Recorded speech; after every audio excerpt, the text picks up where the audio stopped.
जय श्री कृष्ण। ओम नमो भगवते वासुदेवाय नमः। आप सुन रहे हैं पौराणिक अमृतवाणी द्वारा प्रसारित महाभारत कथा। महाभारत की कथा सुनने के लिए हमारे चैनल को लाइक शेयर एंड सब्सक्राइब करें। चलिए आगे की कथा प्रारंभ करते हैं। कौरवों की सभा में दूत बनकर जाने के लिए श्री कृष्ण और युधिष्ठिर का संवाद।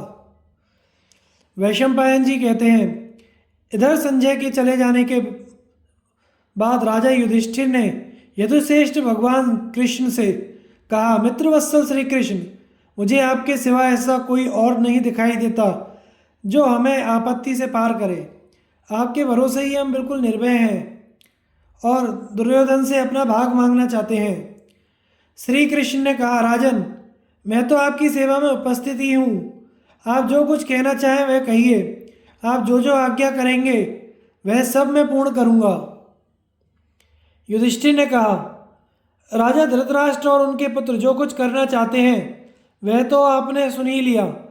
संजय ने हमसे जो कुछ कहा है वह सब उन्हीं का मत है, क्योंकि दूत तो स्वामी के कथनानुसार ही कहा करता है। यदि वह कोई दूसरी बात कहता है तो प्राणदंड का अधिकारी समझा जाता है। राजा धृतराष्ट्र को राज्य का बड़ा लोभ है, इसी से वे हमारे और कौरवों के प्रति समान भाव ना रखकर हमें राज्य दिए बिना ही संधि करना चाहते हैं। हम तो यही समझकर कि महाराज धृतराष्ट्र अपने वचन का पालन करेंगे, उनकी आज्ञा से 12 वर्ष वन में रहे और 1 वर्ष अज्ञातवास किया, किंतु इन्हें तो बड़ा लोभ जान पड़ता है। ये धर्म का कुछ भी विचार नहीं कर रहे हैं तथा अपने मूर्ख पुत्र के मोहपाश में फंसे होने के कारण उसी की आज्ञा बजाना चाहते हैं। हमारे साथ तो इनका बिल्कुल बनावटी बर्ताव है। जनार्दन, जरा सोचिए तो, इससे बढ़कर दुख की और क्या बात होगी कि मैं ना तो माता जी की ही सेवा कर सकता हूँ और ना ही अपने संबंधियों का भरण पोषण। यद्यपि काशीराज, चेदीराज, पांचाल नरेश, मत्स्यराज और आप मेरे सहायक हैं, तो भी मैं केवल 5 गांव ही मांग रहा हूँ। मैंने तो यही कहा है कि अविस्थल, ब्रकस्थल, माकंदी, वारणावत और 5वां जो भी वे चाहें, ऐसे 5 गांव या नगर हमें दे दें, जिससे हम 5 भाई मिलकर रह सकें। हमारे कारण भरतवंश का नाश ना हो। परंतु दुष्ट दुर्योधन इतना ही करने को तैयार नहीं है। वह सब पर अपना ही दखल रखना चाहता है। लोभ से बुद्धि मारी जाती है, बुद्धि नष्ट होने से लज्जा नहीं रहती। लाज के साथ ही धर्म चला जाता है और धर्म गया कि श्री विदा हो जाती है। श्रीहीन पुरुष से स्वजन स्वहृद ब्राह्मण लोग दूर रहने लगते हैं। जैसे पुष्प फलहीन होकर वृक्ष को छोड़कर पक्षी उड़ जाता है, निर्धन अवस्था बड़ी ही दुखमयी है। कोई कोई तो इस अवस्था में पहुंचकर मौत ही मांगने लगते हैं। कोई किसी दूसरे गांव या वन में जाकर बसते हैं और कोई मौत के मुख में ही चले जाते हैं। जो लोग जन्म से ही निर्धन हैं, उन्हें इसका उतना कष्ट नहीं जान पड़ता जितना लक्ष्मी पाकर सुख में पले हुए लोगों को धन का नाश होने पर होता है। माधव, इस विषय में हमारा पहला विचार तो यही है कि हम और कौरव लोग आपस में संधि करके शांतिपूर्वक समान रूप से उस राजलक्ष्मी को भोगें। और यदि ऐसा ना हुआ तो अंत में हमें यही करना होगा कि कौरवों को मारकर यह सारा राज्य हम अपने अधीन कर लें। युद्ध में तो सर्वदा कलह ही रहता है और प्राण भी संकटग्रस्त रहते हैं। मैं तो नीति का आश्रय लेकर ही युद्ध करूंगा, क्योंकि मैं ना तो राज्य छोड़ना चाहता हूँ और ना कुल का नाश हो। यही मेरी इच्छा है। यूँ तो हम साम दाम दंड भेद सभी उपायों से अपना काम कर लेना चाहते हैं, किंतु यदि थोड़ी नम्रता दिखाने से संधि हो जाए तो वही सबसे बढ़कर बात होगी। यदि संधि ना हुई तो युद्ध होगा ही, फिर पराक्रम ना करना अनुचित ही होगा। जब शांति से काम नहीं चलता तो स्वतः ही कटुता आ जाती है। पंडितों ने इसकी उपमा कुत्तों के कलह से दी है। कुत्ते पहले पूंछ हिलाते हैं, इसके बाद एक दूसरे का दोष देखने लगते हैं, फिर गुर्राना आरंभ करते हैं, इसके पश्चात दांत दिखाना और भौंकना शुरू होता है और फिर युद्ध होने लगता है। उनमें जो बलवान होता है वही दूसरे का मांस खाता है। मनुष्यों में भी इससे कोई विशेषता नहीं है। श्री कृष्ण, अब मैं यह जानना चाहता हूँ, ऐसा समय उपस्थित होने पर आप क्या करना उचित समझते हैं? ऐसा कौन सा उपाय है जिससे हम अर्थ और धर्म से वंचित न हों? पुरुषोत्तम, इस संकट के समय हम आपको छोड़कर और किससे सलाह लें? भला आपके समान हमारा प्रिय और हितैषी तथा समस्त कर्मों के परिणाम को जानने वाला संबंधी कौन है? वैशंपायन जी कहते हैं, राजन, महाराज युधिष्ठिर के ऐसा कहने पर श्री कृष्ण ने कहा, मैं दोनों पक्षों के हित के लिए कौरवों की सभा में जाऊंगा, और यदि वहाँ आपके लाभ में किसी प्रकार की बाधा ना पहुँचाते हुए संधि करा सकूंगा तो समझूंगा मुझसे बड़ा भारी पुण्य कार्य बन गया। युधिष्ठिर ने कहा, श्री कृष्ण, आप कौरवों के पास जाएं, इसमें मेरी सम्मति तो है नहीं, क्योंकि आपके बहुत युक्ति युक्त बात कहने पर भी दुर्योधन उसे मानेगा नहीं। इस समय वहाँ दुर्योधन के वशवर्ती सब राजा लोग भी इकट्ठे हो रहे हैं, इसलिए उन लोगों के बीच में आपका जाना मुझे अच्छा नहीं जान पड़ता। माधव, आपको कष्ट होने पर तो हमें धन सुख देवत्व और समस्त देवताओं पर अधिपत्य भी प्रसन्न नहीं कर सकेगा। श्री कृष्ण ने कहा, महाराज, दुर्योधन कैसा पापी है यह मैं जानता हूँ, किंतु यदि हम अपनी ओर से सब बातें स्पष्ट कह देंगे तो संसार में कोई भी राजा हमें दोषी नहीं कह सकेगा। रही मेरे लिए भय की बात, सो जिस तरह सिंह के सामने दूसरे जानवर नहीं ठहर सकते, उसी प्रकार मैं क्रोध करूं तो संसार के सारे राजा मिलकर भी मेरा मुकाबला नहीं कर सकते। अतः मेरा वहां जाना निरर्थक तो किसी भी तरह नहीं हो सकता। संभव है कि काम बन भी जाए, और यदि काम ना भी बना तो निंदा से तो बच ही जाएंगे। युधिष्ठिर ने कहा, श्री कृष्ण, यदि आपको ऐसा ही उचित जान पड़ता है तो आप प्रसन्नता से कौरवों के पास जाइए। आशा है मैं आपको अपने कार्य में सफल होकर यहाँ सकुशल लौटा हुआ देखूंगा। वहाँ पधार कर कौरवों को शांत करें, जिससे कि हम आपस में मिलकर शांतिपूर्वक रह सकें। आप हमें जानते हैं और कौरवों को भी पहचानते हैं, तथा हम दोनों का ही हित आपसे छुपा नहीं है।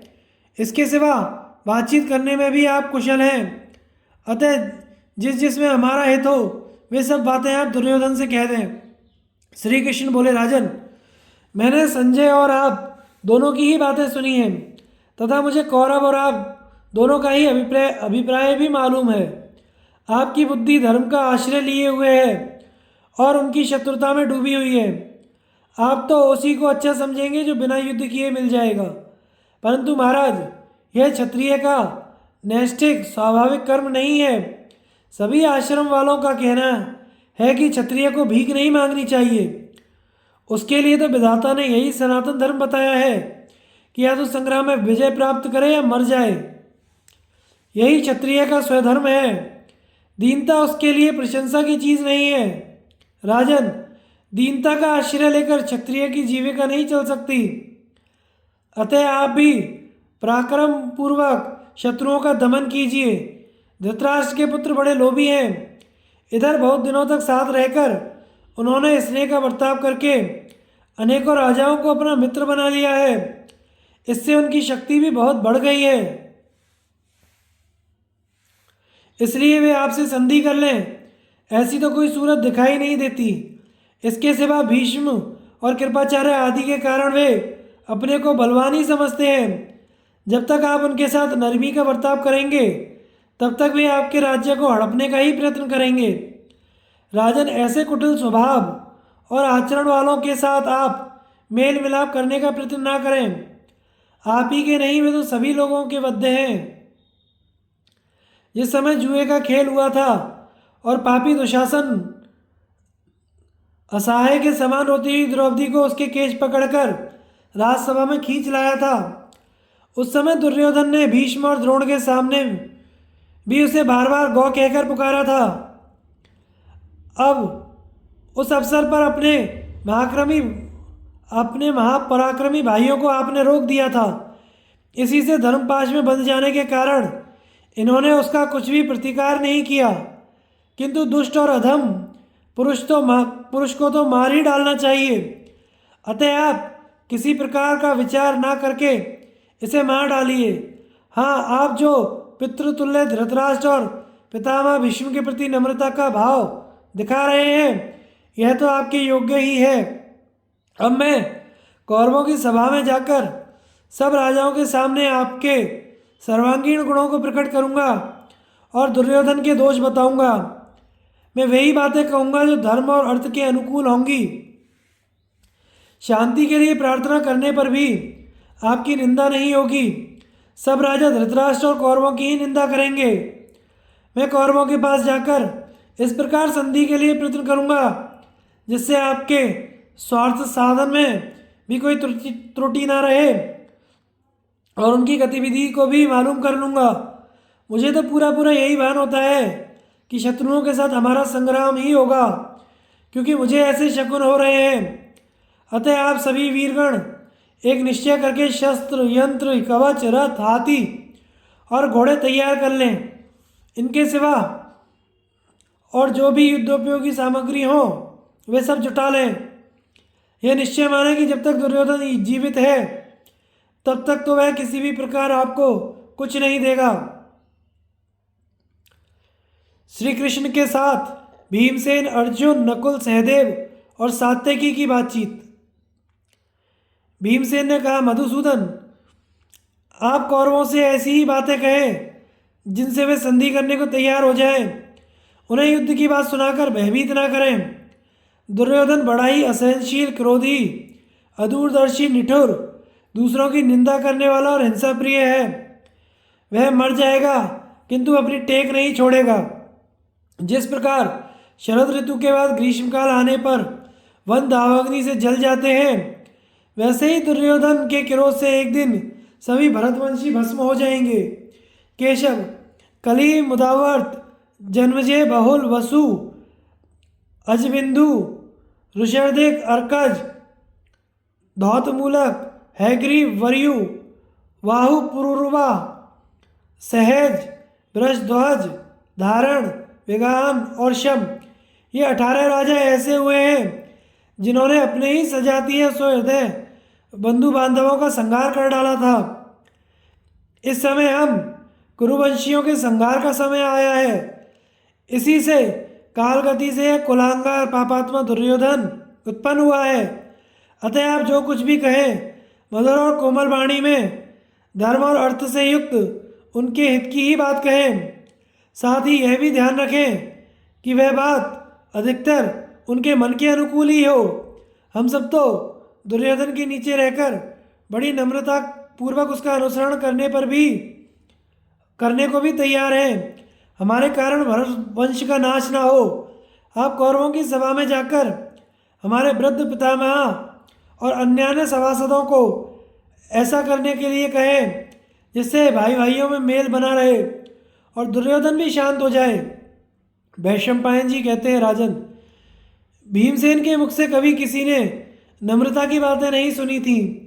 अतः उनके ये वचन सुनकर श्री कृष्ण हंस पड़े और फिर भीमसेन को उत्तेजित करते हुए इस प्रकार कहने लगे, भीमसेन, तुम अन्यान्य समय तो इन क्रूर धृतराष्ट्र पुत्रों को कुचलने की इच्छा से युद्ध की ही प्रशंसा किया करते थे, तथा तुमने अपने भाइयों के बीच में गदा उठाकर यह प्रतिज्ञा भी की थी कि मैं यह सच सच कह रहा हूँ कि इसमें तनिक भी अंतर नहीं आ सकता कि संग्राम भूमि में सामने आने पर इस गदा से ही मैं द्वेष दूषित दुर्योधन का वध कर डालूंगा।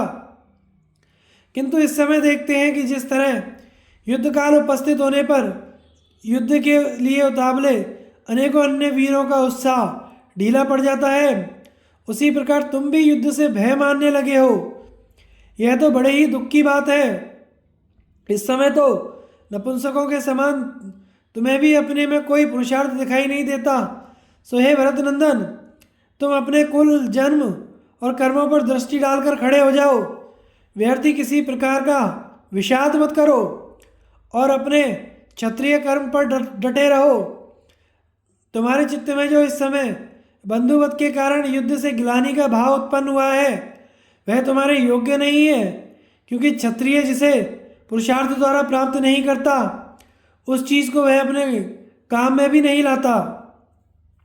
भीमसेन ने कहा, वासुदेव, मैं तो कुछ और ही करना चाहता हूँ, किंतु आप दूसरी ही बात समझ गए। मेरा बल और पुरुषार्थ अन्य पुरुषों के पराक्रम से कुछ भी समता नहीं रखता। अपने मुंह से अपनी बड़ाई करना यह सत्पुरुषों की दृष्टि में अच्छी बात नहीं है, परंतु आपने मेरे पुरुषार्थ की निंदा की है, इसलिए मुझे अपने बल का वर्णन करना ही पड़ेगा।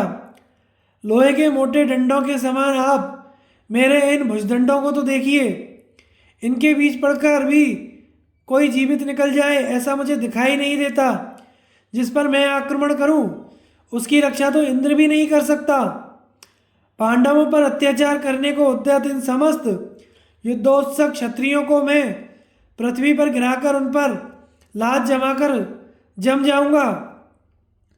मैं जिस प्रकार राजाओं को जीत जीत कर अपने अधीन किया था, क्या वह आप भूल गए? यदि सारा संसार उस पर कुपित होकर टूट पड़े तो भी मुझे भय नहीं होगा।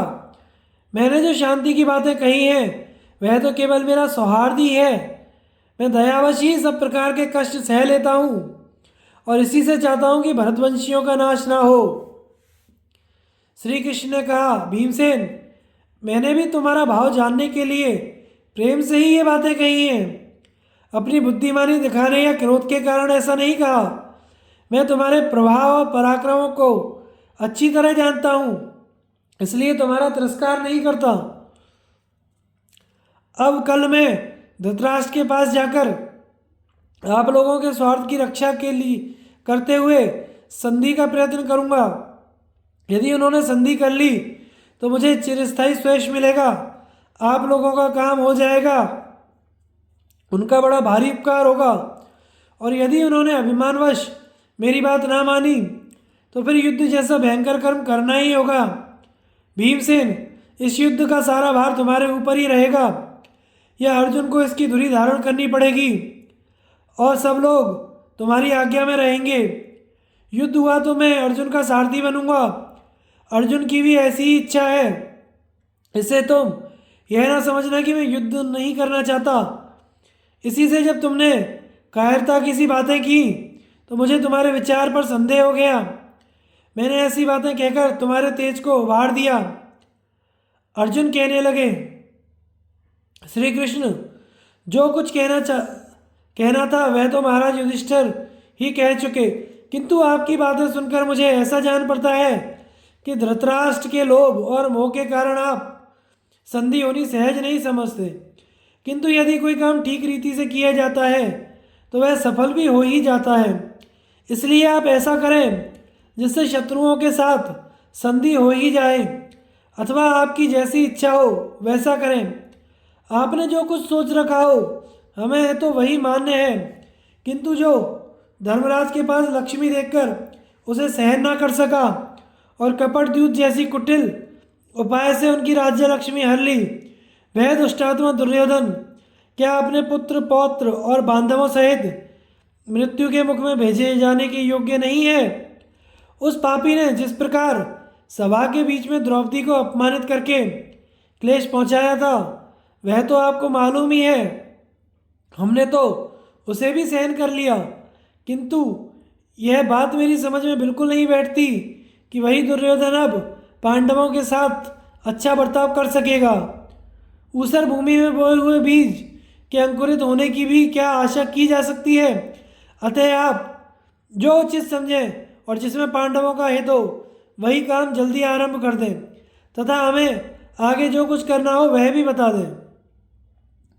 श्री कृष्ण ने कहा, महाबाहु अर्जुन, तुम जो कुछ कहते हो ठीक है, मैं वही काम करूँगा जिसमें कौरव और पांडवों का हित होगा, किंतु प्रारब्ध को बदलना तो मेरे वश की बात नहीं है। दुरात्मा दुर्योधन ने तो धर्म और लोग दोनों को ही तिलांजलि देकर स्वेच्छाचारी बन गया है। ऐसे कर्मों से उसे पश्चाताप भी नहीं होता, बल्कि उसके सलाहकार शकुनी, कर्ण और दुशासन भी उसकी उस पापमयी कुमति को ही बढ़ावा देते रहते हैं। इसलिए आधा राज्य देकर उसे चैन नहीं पड़ेगा। उसका तो परिवार सहित नाश होने पर ही शांति होगी। और अर्जुन, तुम्हें तो दुर्योधन के मन और मेरे विचार का भी पता है ही, फिर अनजान की तरह मुझसे शंका क्यों कर रहे हो?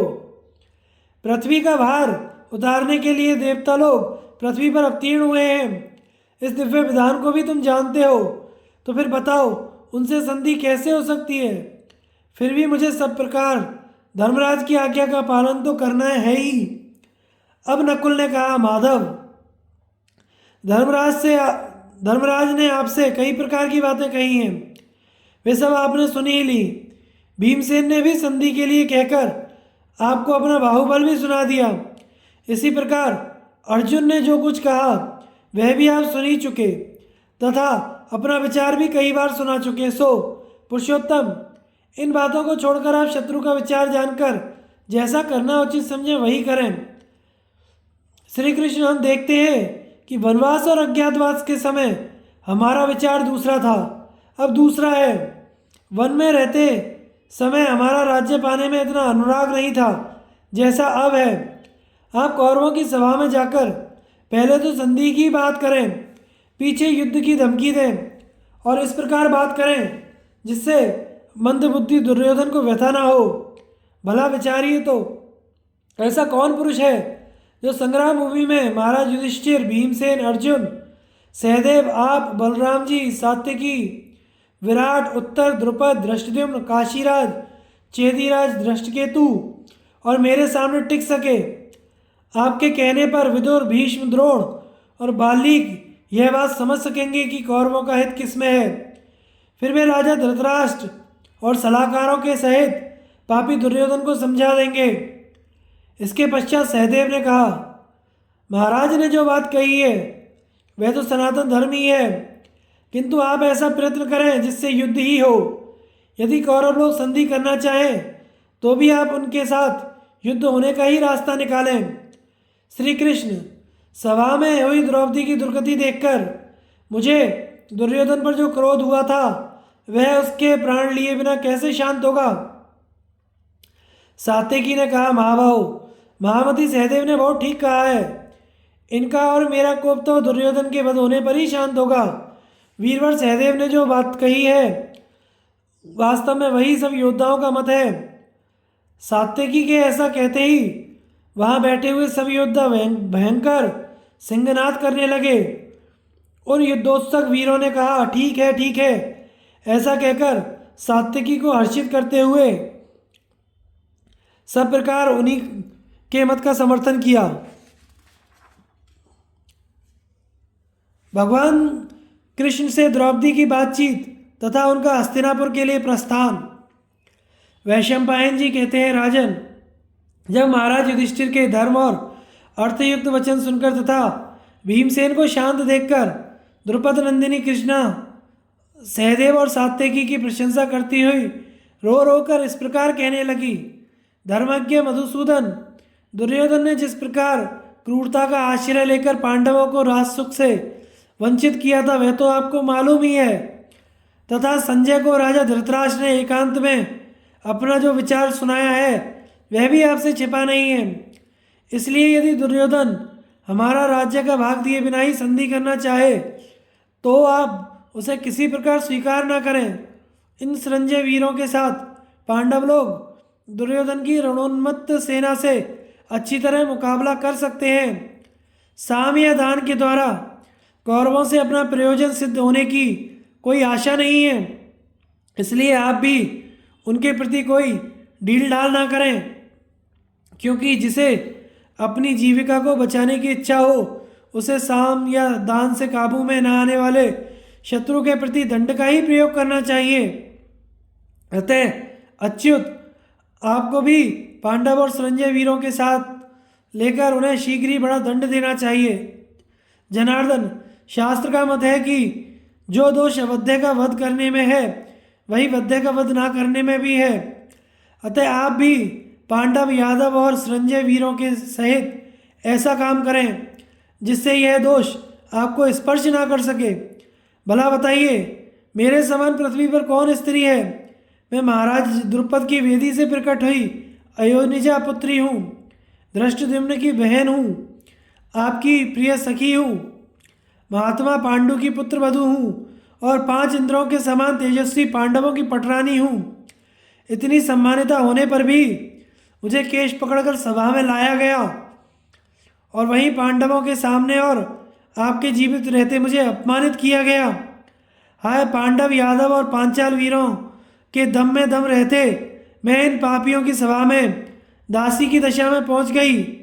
किंतु मुझे ऐसी स्थिति में देखकर भी पांडवों को ना तो क्रोध ही आया और ना इन्होंने कोई चेष्टा ही की। इसलिए मैं तो यही कहती हूँ, यदि दुर्योधन एक मुहूर्त भी जीवित रहता है तो अर्जुन की धनुर्धरता और भीमसेन की बलवत्ता को धिक्कार है। अतः यदि आप मुझे अपनी कृपा पात्री समझते हैं तो वास्तव में मेरे प्रति दया दृष्टि है तो आप धृतराष्ट्र पुत्रों पर पूरा पूरा कोप कीजिए। इसके पश्चात द्रौपदी अपने काले काले लंबे केशों को बाएं हाथ में लिए श्री कृष्ण के पास आई और नेत्रों में जल भरकर कहने लगी, कमलनयन श्री कृष्ण, शत्रुओं से संधि करने की तो आपकी इच्छा है, किंतु अपने इस सारे प्रयत्नों में आप दुशासन के हाथ से खींचे हुए इस केश पाश को याद रखें। यदि भीम और अर्जुन कायर होकर आज संधि के लिए उत्सुक हैं तो अपने महारथी पुत्रों सहित मेरे वृद्ध पिता कौरवों से संग्राम करेंगे तथा अभिमन्यु सहित मेरे 5 महाबली पुत्र उनसे जूझेंगे। यदि मैंने दुशासन की सांवली भुजा को कटकर धूल दूसरित होते ना देखा तो मेरी छाती कैसे ठंडी होगी। इस प्रज्वलित अग्नि के समान प्रचंड क्रोध को हृदय में रखकर प्रतीक्षा करते हुए मुझे 13 वर्ष बीत गए हैं। आज भीमसेन की बागवान से बिंदकर मेरा कलेजा फटा जाता है। हाँ, ये अभी भी धर्म को ही देखना चाहते हैं। इतना कहकर विशालाक्षी द्रौपदी का कंठ भर आया और आंखों से आंसुओं की झड़ी लग गई। होठ कांपने लगे और वह फूट फूट कर रोने लगी। तब विशाल बाहु श्री कृष्ण ने उसे धैर्य बंधाते हुए कहा, कृष्णे, तुम शीघ्र ही कौरवों की स्त्रियों को रुदन करते देखोगी। आज जिन पर तुम्हारा कोप है उन शत्रुओं के स्वजन स्वहृदय सेना आदि के नष्ट हो जाने पर उनकी स्त्रियां भी इसी प्रकार रोएंगी। महाराज युधिष्ठिर की आज्ञा से भीम, अर्जुन और नकुल सहदेव सहित मैं भी ऐसा ही काम करूंगा। यदि काल के वश में पड़े हुए धृतराष्ट्र पुत्र मेरी बात नहीं सुनेंगे तो युद्ध में मारे जाकर कुत्ते और गीदड़ों का भोजन बनेंगे।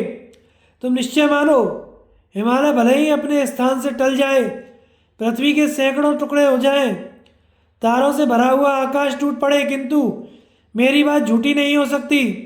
कृष्णे, अपने आंसुओं को रोको। मैं सच्ची प्रतिज्ञा करके कहता हूँ कि तुम शीघ्र ही शत्रुओं के मारे जाने से अपने पतियों को श्री संपन्न देखोगी।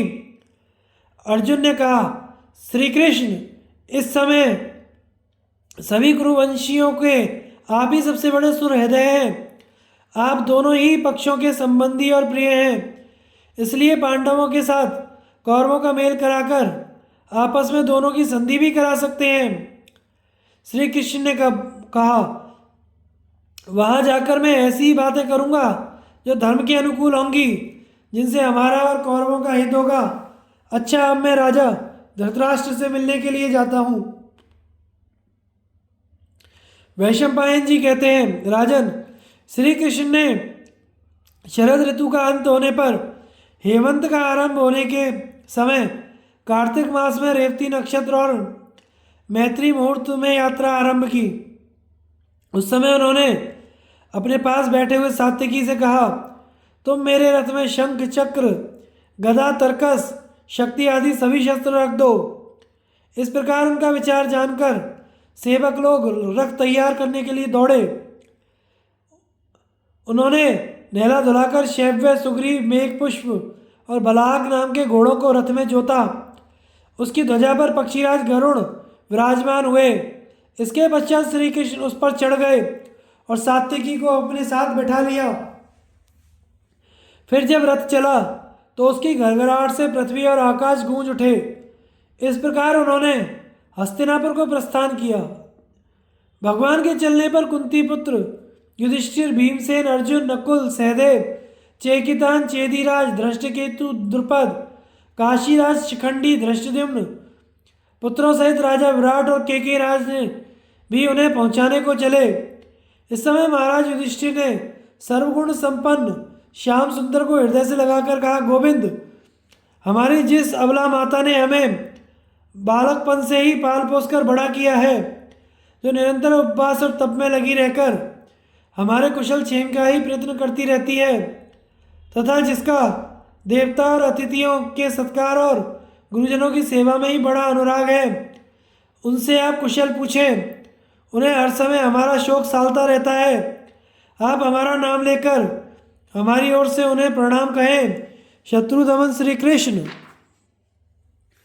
क्या कभी वह समय आएगा जब इस दुख से छूटकर हम अपनी दुखिनी माता को कुछ सुख पहुंचा सकेंगे? इसके सिवा राजा धृतराष्ट्र और हमसे वयोवृद्ध राजाओं से तथा भीष्म, द्रोण, कृप, बालीक, द्रोणपुत्र, अश्वत्थामा, सोमदत्त और अन्य भरतवंशियों से हमारा यथा योग्य अभिवादन कहें। एवं कौरवों के प्रधानमंत्री अगाध बुद्धि धर्मज्ञ विदुर को मेरी ओर से आलिंगन करें। इतना कहकर महाराज युधिष्ठिर ने श्री कृष्ण की परिक्रमा की और उनसे आज्ञा लेकर लौट आए। फिर रास्ते में चलते चलते अर्जुन ने कहा, गोविंद, पहले मंत्रणा के समय हम लोगों को आधा राज्य देने की बात हुई थी, उसे सब राजा लोग जानते हैं। अब दुर्योधन ऐसा करने के लिए तैयार हो तब तो बड़ी अच्छी बात है, उसे भी बहुत बड़ी आपत्ति से छुट्टी मिल जाएगी। यदि ऐसा ना हो तो मैं अवश्य ही उसके पक्ष के समस्त क्षत्रिय वीरों का नाश कर दूंगा। अर्जुन की यह बात सुनकर भीमसेन भी बड़े प्रसन्न हुए और उन्होंने बड़े जोर से सिंहनाद किया। उससे भयभीत होकर बड़े बड़े धनुर्धर भी कांपने लगे। इस प्रकार श्री कृष्ण को अपना निश्चय सुनाकर उनका आलिंगन कर अर्जुन भी लौट आए। इस तरह सभी राजाओं के लौट जाने पर श्री कृष्ण बड़ी तेजी से हस्तिनापुर की ओर चले। मार्ग में श्री कृष्ण ने रास्ते के दोनों ओर खड़े हुए अनेकों महर्षि देखे। वे सब ब्रह्म तेज से देदीप्यमान थे। उन्हें देखते ही वे तुरंत रथ से उतर पड़े और उन्हें प्रणाम कर आदर भाव से कहने लगे, कहिए, सब लोगों में कुशल है? धर्म का ठीक ठीक पालन हो रहा है? आप लोग इस समय किधर जा रहे हैं? आपका क्या कार्य है? मैं आपकी क्या सेवा करूं? आप सब पृथ्वी तल पर किस निमित्त पधारे हैं? तब श्री परशुराम जी ने श्री कृष्ण को गले लगाकर कहा, यदुपति, यदि ये सब देवर्षि, ब्रह्मर्षि, राजर्षि लोग प्राचीन काल के अनेकों देवता और असुरों को देख चुके हैं, इस समय ये हस्तिनापुर में एकत्रित हुए क्षत्रिय राजाओं को, सभासदों को और आपको देखने के लिए जा रहे हैं, यह सब समारोह अवश्य ही बड़ा ही दर्शनीय होगा। वहाँ कौरवों की राजसभा में आप जो धर्म और अर्थ के अनुकूल भाषण करेंगे, उसे सुनने की हमारी इच्छा है। उस सभा में भीष्म, द्रोण और महामती विदुर जैसे महापुरुष तथा आप भी मौजूद होंगे। उस समय हम आपके और उनके दिव्य वचन सुनना चाहते हैं। वे वचन अवश्य ही बड़े हितकर और यथार्थ होंगे। वीरवर, आप पधारिए, हम सभा में ही आपके दर्शन करेंगे। राजन, देवकी नंदन श्री कृष्ण के हस्तिनापुर जाते समय 10 महारथी, 1000 पैदल, 1000 घुड़सवार और बहुत सी भोजन सामग्री और सैकड़ों सेवक उनके साथ थे। उनके चलते समय जो शकुन और अपशकुन हुए, उन्हें मैं सुनाता हूँ। उस समय बिना बादलों के ही बड़ी भीषण गर्जना और बिजली की कड़क हुई तथा वर्षा होने लगी। पूर्व दिशा की ओर बहने वाली 6 नदियाँ और समुद्र ये उल्टे बहने लगे। सब दिशाएं ऐसी अनिश्चित हो गई कि कुछ पता ही ना लगता था। किंतु मार्ग में जहाँ जहाँ श्री कृष्ण चलते थे, वहाँ बड़ा सुखप्रद वायु चलती थी और शकुन भी अच्छे ही होते थे। जहाँ तहाँ सहस्त्रों ब्राह्मण उनकी स्तुति करते, मधुपर्क और अनेक मांगलिक द्रव्यों से सत्कार करते। इस प्रकार मार्ग में अनेकों पशु और ग्रामों को देखते हुए तथा अनेकों नगर और राष्ट्रों को लांघते वे परम रमणीय शाल्यवन नामक स्थान में पहुँचे। वहाँ के निवासियों ने श्री कृष्ण का बड़ा आतिथ्य सत्कार किया। इसके पश्चात सायंकाल में जब अस्त होते हुए सूर्य की किरणें सब ओर फैल रही थी, वे ब्रजस्थल नाम के गांव में पहुंचे। वहां उन्होंने रथ से उतरकर नियमानुसार शौचादि नित्य कर्म किया और रथ छोड़ने की आज्ञा देकर संध्या वंदन किया। दारुक ने घोड़े छोड़ दिए। फिर भगवान ने वहां के निवासियों से कहा, हम राजा युधिष्ठिर के काम से जा रहे हैं और आज रात को यहीं ठहरेंगे। उनका ऐसा विचार जानकर ग्रामवासियों ने ठहरने का प्रबंध कर दिया और एक क्षण में ही खान पान की उत्तम सामग्री जुटा दी। फिर उस गांव में जो प्रधान प्रधान ब्राह्मण थे, उन्होंने आकर आशीर्वाद और मांगलिक वचन कहते हुए उनका विधिवत सत्कार किया। इसके पश्चात भगवान ने ब्राह्मणों को सुस्वादु भोजन कराकर स्वयं भी भोजन किया और सब लोगों के साथ बड़े आनंद से उस रात को वहीं रहे। हस्तिनापुर में श्री कृष्ण के स्वागत की तैयारियां और कौरवों की सभा में परामर्श। वैशंपायन जी कहते हैं, इधर जब दूतों के द्वारा राजा धृतराष्ट्र को पता चला कि श्री कृष्ण आ रहे हैं तो उन्हें हर्ष से रोमांच हो आया। उन्होंने बड़े आदर से भीष्म, द्रोण, संजय, विदुर, दुर्योधन और उसके मंत्रियों से कहा, सुना है पांडवों के काम से हमसे मिलने के लिए श्री कृष्ण आ रहे हैं। वे सब प्रकार से हमारे माननीय और पूजनीय हैं। सारे लोग व्यवहार उनमें अधिष्ठित हैं क्योंकि वे समस्त प्राणियों के ईश्वर हैं। उनमें धैर्य, वीर्य, प्रज्ञा और ओज सभी गुण हैं। वे सनातन धर्म रूप हैं, इसलिए सब प्रकार सम्मान के योग्य हैं। उनका सत्कार करने में ही सुख है। असत्कृत होने पर वे दुख के निमित्त बन जाते हैं। यदि हमारे सत्कार से वे संतुष्ट हो गए तो समस्त राजाओं के समान हमारे सभी अभिष्ट सिद्ध हो जाएंगे। दुर्योधन, तुम उनका स्वागत सत्कार की आज से ही तैयारी करो। रास्ते में सब प्रकार की आवश्यक सामग्री से संपन्न विश्राम स्थल बनवाओ। तुम ऐसा उपाय करो जिससे श्री कृष्ण तुम्हारे ऊपर प्रसन्न हो जाए। भीष्म जी, इस विषय में आपकी क्या सम्मति है? तब भीष्मादि सभासदों ने राजा धृतराष्ट्र के कथन की प्रशंसा की और कहा, आपका विचार बहुत ठीक है। उन सबकी अनुमति जानकर दुर्योधन ने जहां तहां सुंदर विश्राम स्थान बनवाने आरंभ कर दिए। जब उसने देवताओं के स्वागत योग्य सब प्रकार तैयारी कर ली तो राजा धृतराष्ट्र को इसकी सूचना दे दी, किंतु श्री कृष्ण ने उन विश्राम स्थान और तरह तरह के रत्नों की ओर दृष्टि भी नहीं डाली। दुर्योधन से सब तैयारी की सूचना पाकर राजा धृतराष्ट्र ने विदुर जी से कहा, विदुर, श्री कृष्ण उपलब्ध से इस ओर आ रहे हैं। आज उन्होंने विरग स्थल में विश्राम किया है। कल प्रातःकाल में यहाँ आ जाएंगे। वे बड़े ही उदारचित्त, पराक्रमी और महाबली हैं। यादवों का जो विस्तृत राज्य है उसका पालन और रक्षण करने वाले वे ही हैं। अधिक क्या, वे तीनों लोगों के पितामह ब्रह्मा जी के भी पिता हैं।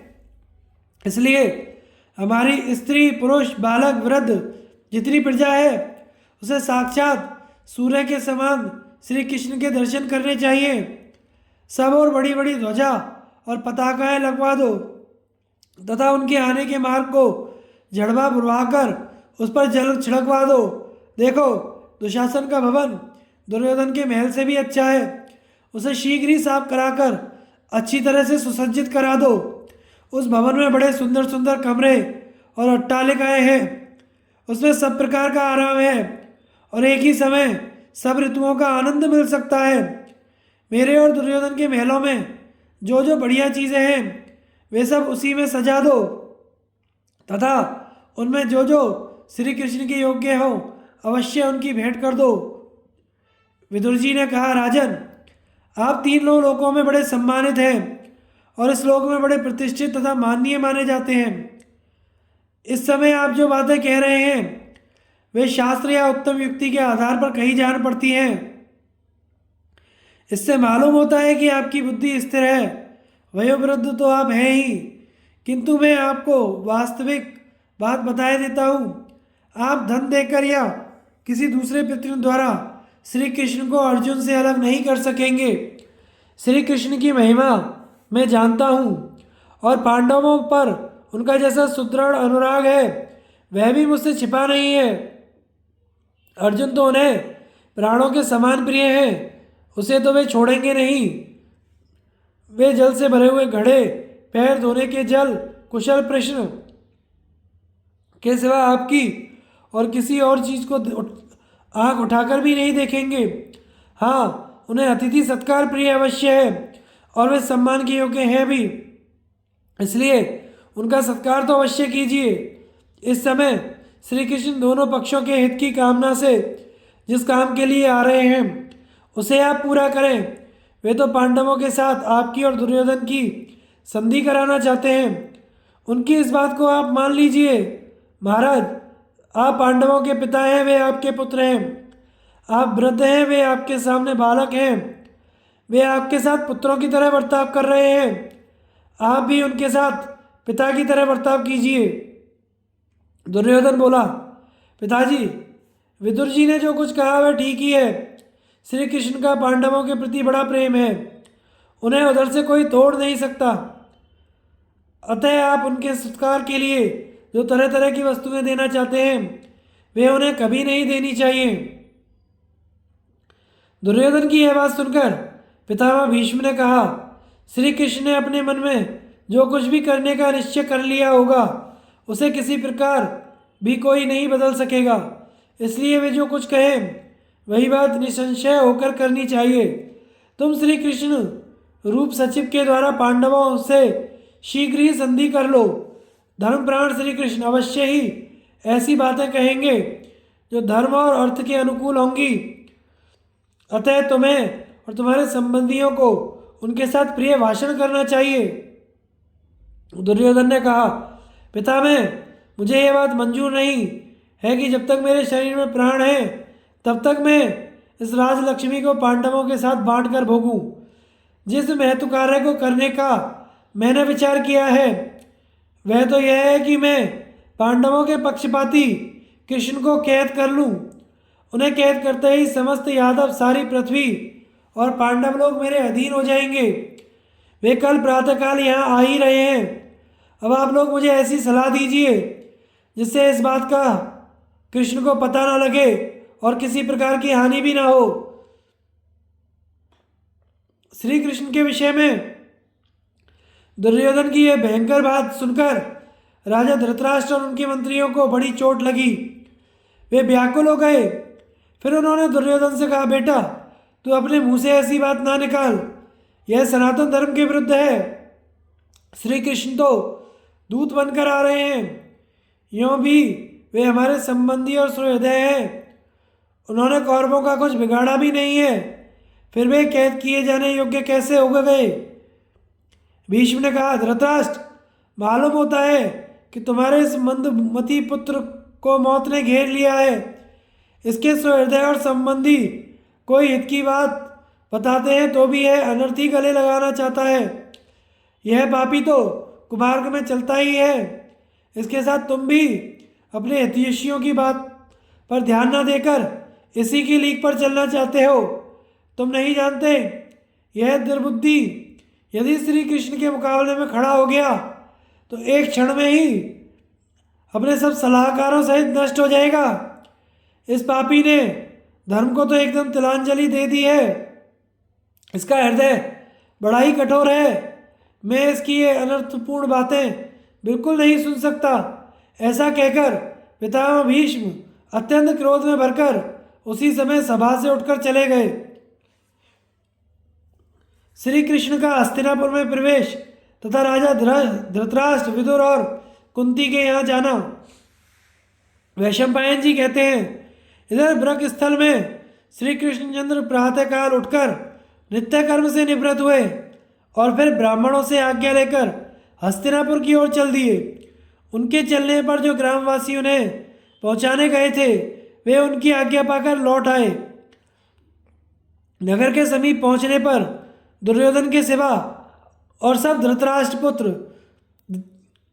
तथा भीष्म, द्रोण, कृप आदि खूब बन ठनकर उनकी आगवानी के लिए आए। उनके सिवा अनेकों नगर निवासी भी श्री कृष्ण के दर्शन की लालसा से पैदल और तरह तरह की सवारियों में बैठकर चले। रास्ते में ही भीष्म, द्रोण और सब धृतराष्ट्र पुत्रों से भगवान का समागम हो गया। उनसे घिरकर उन्होंने हस्तिनापुर में प्रवेश किया। श्री कृष्ण के सम्मान के लिए सारा नगर खूब सजाया गया था। राजमार्ग में तो अनेकों बहुमूल्य और दर्शनीय वस्तुएं बड़े ढंग से सजाई गई थी। श्री कृष्ण को देखने की उत्कंठा के कारण उस दिन कोई भी स्त्री, बूढ़ा या बालक घर में नहीं टिका। सभी लोग राजमार्ग में आकर पृथ्वी पर झुककर श्री कृष्ण की स्तुति कर रहे थे।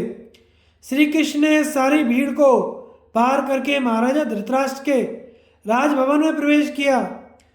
यह महल आसपास के अनेकों भवनों से सुशोभित था। इसमें 3 ड्योढ़ियां थीं। उन्हें लांघकर श्री कृष्ण राजा धृतराष्ट्र के पास पहुंचे। श्री यदुनाथ के पहुंचते ही कुरुराज धृतराष्ट्र, भीष्म और द्रोण आदि सभी सभासद खड़े हो गए। उस समय कृपाचार्य सोमदत्त और बालीक ने भी अपने आसनों से उठकर श्री कृष्ण का सत्कार किया। श्री कृष्ण ने राजा धृतराष्ट्र और पितामह भीष्म के पास जाकर वाणी द्वारा उनका सत्कार किया।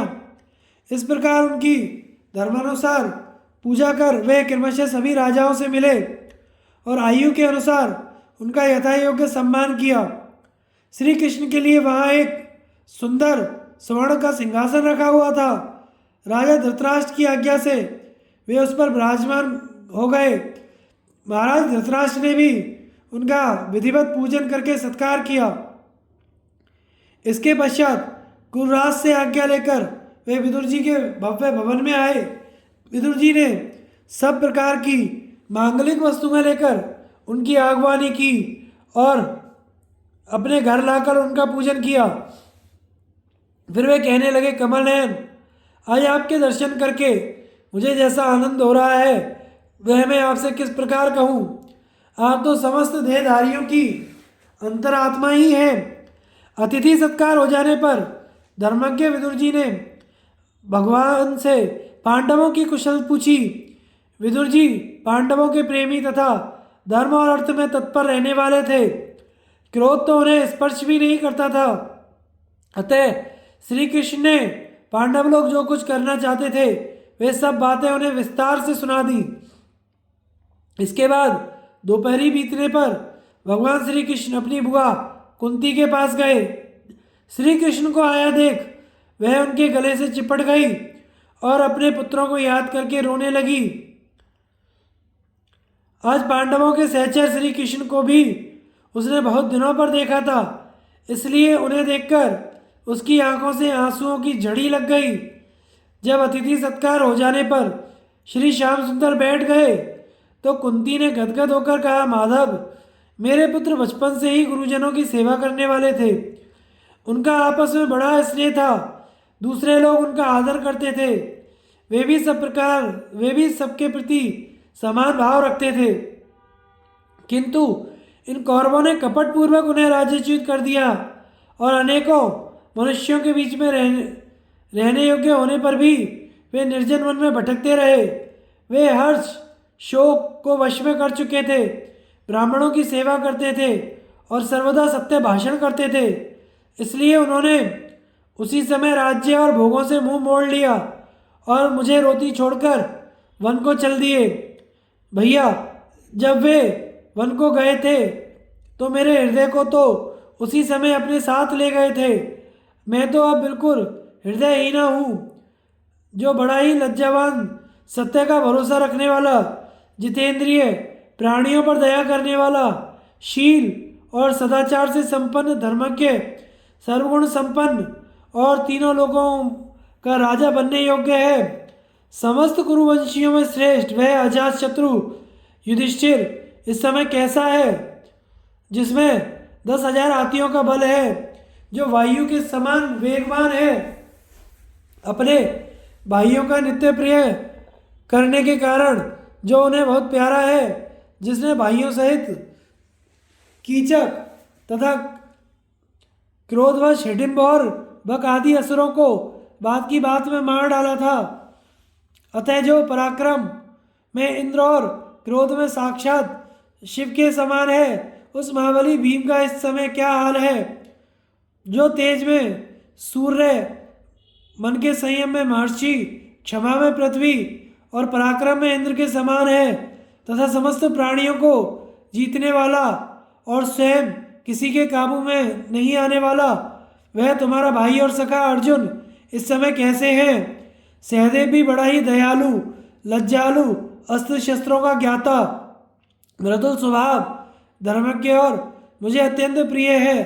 वह धर्म और अर्थ में कुशल तथा अपने भाइयों की सेवा में तत्पर रहता है। उसके शुभ आचरण की सब भाई बड़ी प्रशंसा किया करते हैं। इस समय उसकी क्या दशा है। नकुल भी बड़ा सुकुमार और शूरवीर और दर्शनीय युवा है। अपने भाइयों का तो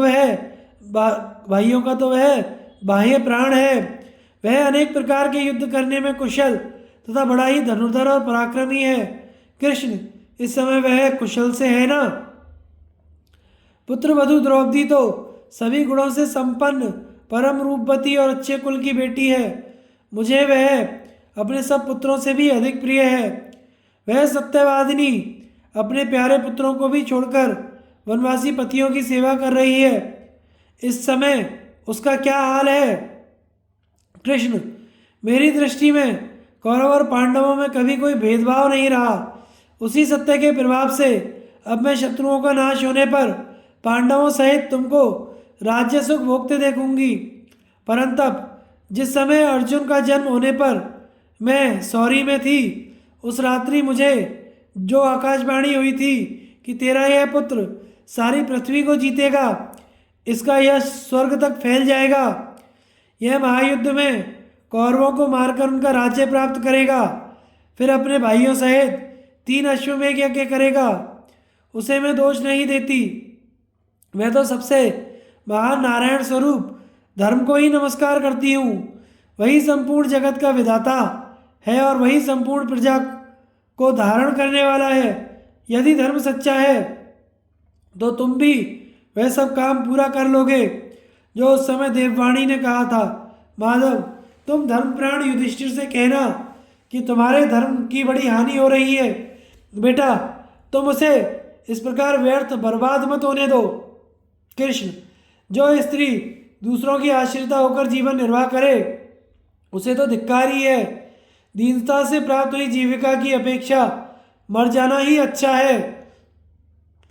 तुम अर्जुन और नित्य उद्योगशील भीमसेन से कहना कि छत्राणियां जिस काम के लिए पुत्र उत्पन्न करती हैं, उसे करने का समय आ गया है।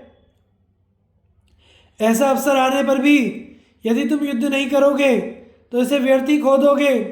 तुम सब लोगों में सम्मानित हो, ऐसे होकर भी यदि तुमने कोई निंदनीय कर्म कर डाला तो फिर मैं कभी तुम्हारा मुंह नहीं देखूंगी। अरे समय आ पड़े तो प्राणों का भी लोभ मत करना। माद्री के पुत्र नकुल सहदेव सर्वदा छात्र धर्म पर डटे रहने वाले हैं। उनसे कहना कि प्राणों की बाजी लगाकर भी अपने पराक्रम से प्राप्त हुए भोगों की इच्छा करना, क्योंकि जो मनुष्य छात्र धर्म के अनुसार अपना जीवन व्यतीत करता है, उसके मन को पराक्रम से प्राप्त हुए भोग ही सुख पहुंचा सकते हैं। शत्रुओं ने राज्य छीन लिया, यह कोई दुख की बात नहीं है।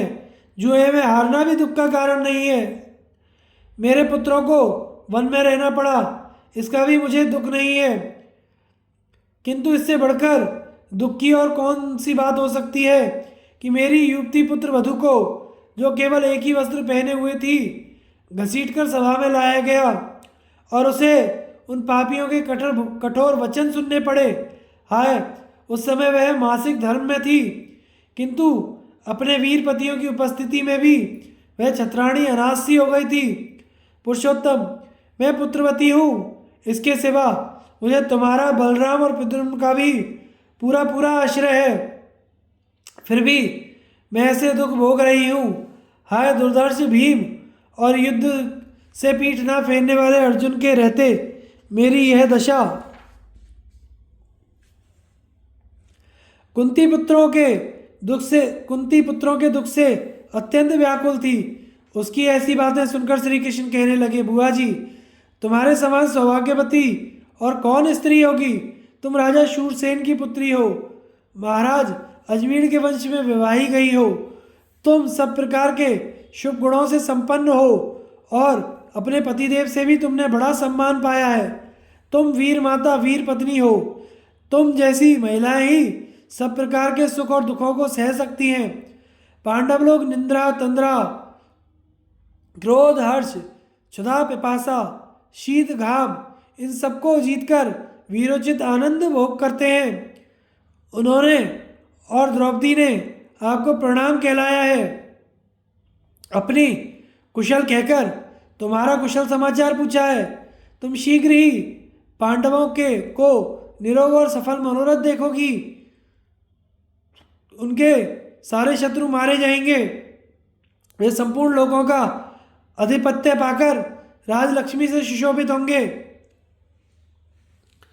श्री कृष्ण के इस प्रकार ढांढस बंधाने पर कुंती ने अपने अज्ञान जनित मोह को दूर करके कहा, कृष्ण, पांडवों के लिए जो जो हित की बात हो उसे जिस जिस प्रकार तुम करना चाहो उसी प्रकार करना, जिससे धर्म का लोप ना हो और कपट का आश्रय ना लेना पड़े।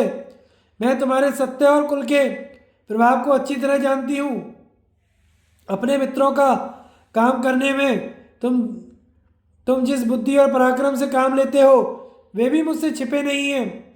हमारे कुल में तुम मूर्तिमान, धर्म, सत्य और तप ही हो। तुम सबकी रक्षा करने वाले हो। तुम ही पर ब्रह्म हो। तुम में ही सारा प्रपंच अधिष्ठित है। तुम जैसा कह रहे हो तुम्हारे द्वारा वह बात उसी प्रकार सत्य होगी। इसके पश्चात महाबाहु श्री कृष्ण कुंती से आज्ञा ले उसकी प्रदक्षिणा करके दुर्योधन के महल की ओर गए। राजा दुर्योधन का निमंत्रण छोड़कर भगवान का विदुर जी के यहाँ भोजन तथा उनसे बातचीत करना। वैशंपायन जी कहते हैं, राजन, श्री कृष्ण के पहुँचते ही दुर्योधन अपने मंत्रियों सहित आसन से खड़ा हो गया। भगवान श्री कृष्ण दुर्योधन और उसके मंत्रियों से मिलकर फिर वहाँ एकत्रित हुए सब राजाओं से उनकी आयु के अनुसार मिले। इसके पश्चात वे अत्यंत विशद स्वर्ण के पलंग पर बैठ गए। स्वागत सत्कार के अनंतर राजा दुर्योधन ने भोजन के लिए प्रार्थना की, किंतु श्री कृष्ण ने उसे स्वीकार नहीं किया। तब दुर्योधन ने श्री कृष्ण से आरंभ में मधुर किंतु परिणाम में शठता से भरे हुए शब्दों में कहा, जनार्दन, हम आपको जो अच्छे अच्छे खाद्य और पेय पदार्थ, वस्त्र और शैयाएँ भेंट कर रहे हैं उन्हें आप स्वीकार क्यों नहीं करते? आपने तो दोनों ही पक्षों को सहायता दी है और आप हित भी दोनों का ही चाहते हैं। इसके सिवा आप महाराज धृतराष्ट्र के संबंधी और प्रिय भी हैं। धर्म और अर्थ का रहस्य भी आप अच्छी तरह जानते हैं। अतः इसका क्या कारण है यह मैं सुनना चाहता हूँ। दुर्योधन के इस प्रकार पूछने पर महामना मधुसूदन ने अपनी विशाल भुजा उठाकर मेघ के समान गंभीर वाणी से कहा, राजन, ऐसा नियम है कि दूत अपना उद्देश्य पूर्ण होने पर ही भोजन आदि ग्रहण करते हैं। अतः जब मेरा काम पूरा हो जाए तब तुम भी मेरा और मेरे मंत्रियों का सत्कार करना। मैं काम, क्रोध, द्वेष, स्वार्थ, कपट अथवा लोभ में पड़कर धर्म को किसी भी प्रकार नहीं छोड़ सकता। भोजन या तो प्रेमवश किया जाता है या आपत्ति में पड़कर किया जाता है। सो तुम्हारा तो मेरे प्रति प्रेम है नहीं और मैं किसी आपत्ति से ग्रस्त नहीं हूँ। देखो, पांडव तो तुम्हारे भाई ही हैं। वे सदा अपने स्नेहियों के अनुकूल रहते हैं और उनमें सभी सद्गुण विद्यमान हैं। फिर भी तुम बिना कारण ही जन्म से ही उनसे द्वेष करते हो। उनके साथ द्वेष करना ठीक नहीं है। वे तो सर्वदा अपने धर्म में ही स्थित रहते हैं। उनसे जो द्वेष करता है वह तो मुझसे भी द्वेष करता है और जो उनके अनुकूल है वह मेरे भी अनुकूल है। धर्मात्मा पांडवों के साथ तो तो मुझे एक रूप हुआ ही समझो। जो पुरुष काम और क्रोध का गुलाम है तथा मूर्खतावश गुणवानों से विरोध और द्वेष करता है, उसी को अधम कहते हैं। तुम्हारे इस सारे अन्न का संबंध दुष्ट पुरुषों से है, इसलिए यह खाने योग्य नहीं है।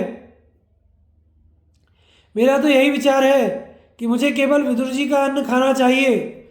दुर्योधन से ऐसा कहकर श्री कृष्ण उसके महल से निकलकर विदुर जी के घर आ गए। विदुर जी के घर पर ही उनसे मिलने के लिए भीष्म, द्रोण, कृप, बाली तथा कुछ अन्य कुरुवंशी आए। उन्होंने कहा, वार्ष्णे, हम आपको उत्तम उत्तम पदार्थों से पूर्ण अनेकों भवन समर्पित करते हैं, वहां चलकर आप विश्राम कीजिए। उनसे श्री मधुसूदन ने कहा, आप सब लोग पधारें, आप मेरा सब प्रकार से सत्कार कर चुके। कौरवों के चले जाने पर विदुर जी ने बड़े उत्साह से श्री कृष्ण का पूजन किया। फिर उन्होंने उन्हें अनेक प्रकार के उत्तम और गुणयुक्त भोज्य पदार्थ और पेय पदार्थ दिए। उन पदार्थों से श्री कृष्ण ने पहले ब्राह्मणों को तृप्त किया, फिर अपने अनुयायियों सहित बैठकर भोजन किया। जब भोजन के पश्चात भगवान विश्राम करने लगे तो रात्रि के समय विदुर जी ने उनसे कहा, केशव, आप यहाँ आए, यह विचार आपने ठीक नहीं किया। मंदमती दुर्योधन धर्म और अर्थ दोनों को ही छोड़ बैठा है। वह क्रोधी और गुरुजनों की आज्ञा का उल्लंघन करने वाला है। धर्मशास्त्र को तो वह कुछ समझता ही नहीं, अपनी ही हट रखता है। उसे किसी सन्मार्ग में ले जाना असंभव है। वह विषयों का कीड़ा और अपने को बड़ा बुद्धिमान मानने वाला, मित्रों से दोह करने वाला और सभी को शंका की दृष्टि से देखने वाला कृतघ्न और बुद्धिहीन है। इसके सिवा उसमें और भी अनेकों दोष हैं। आप उससे हित की बात कहेंगे तो भी वह क्रोधवश कुछ सुनेगा नहीं। भीष्म, द्रोण, कृप, कर्ण, अश्वत्थामा, जयद्रथ के कारण उसे इस राज्य को स्वयं ही हड़प जाने का पूरा भरोसा है, इसलिए उसे संधि करने का विचार ही नहीं होता। उसे तो पूरा विश्वास है कि अकेला कर्ण ही मेरे सारे शत्रुओं को जीत लेगा, इसलिए वह संधि नहीं करेगा। आप तो संधि का प्रयत्न कर रहे हैं, किंतु धृतराष्ट्र के पुत्रों ने तो यह प्रतिज्ञा कर ली है कि पांडवों को उनका भाग कभी नहीं देंगे। जब उनका ऐसा विचार है तो उनसे कुछ भी कहना व्यर्थ होगा। मधुसूदन, जहाँ अच्छी और बुरी दोनों तरह की बातें को एक ही तरह से सुना जाए, वहाँ बुद्धिमान पुरुष को कुछ नहीं कहना चाहिए। वहाँ कोई बात कहना तो बहरों के आगे राग अलापने के समान ही व्यर्थ है। श्री कृष्ण, पहले जिन राजाओं ने आपके साथ वह ठाना था, उन सब ने आपके भय से दुर्योधन का आश्रय लिया है। वे सब योद्धा दुर्योधन के साथ मेल करके अपने प्राण तक न्यौछावर करके पांडवों से लड़ने को तैयार हैं। अतः आप उन सबके बीच में जाएं, यह बात मुझे अच्छी नहीं लगती।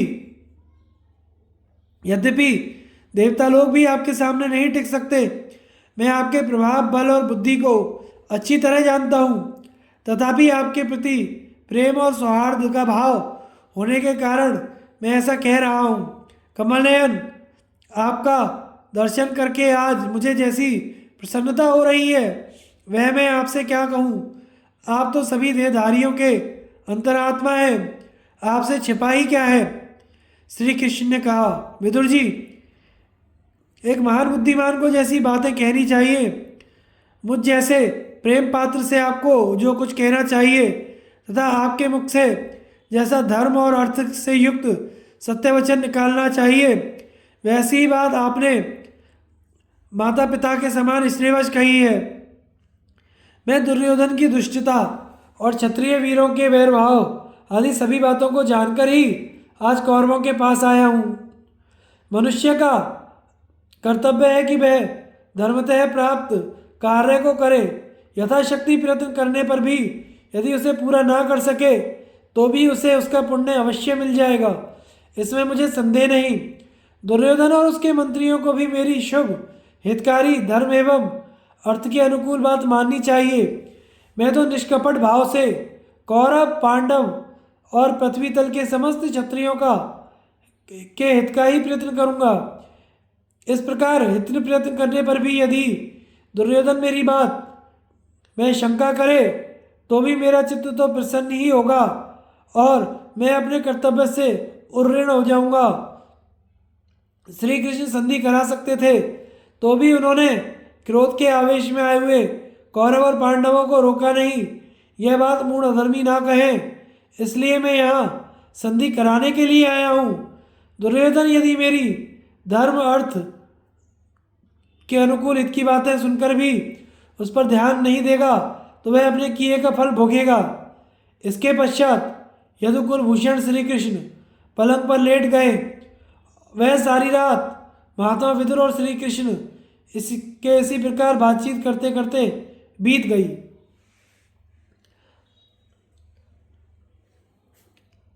आगे की कथा हम अगले भाग में प्रसारित करेंगे।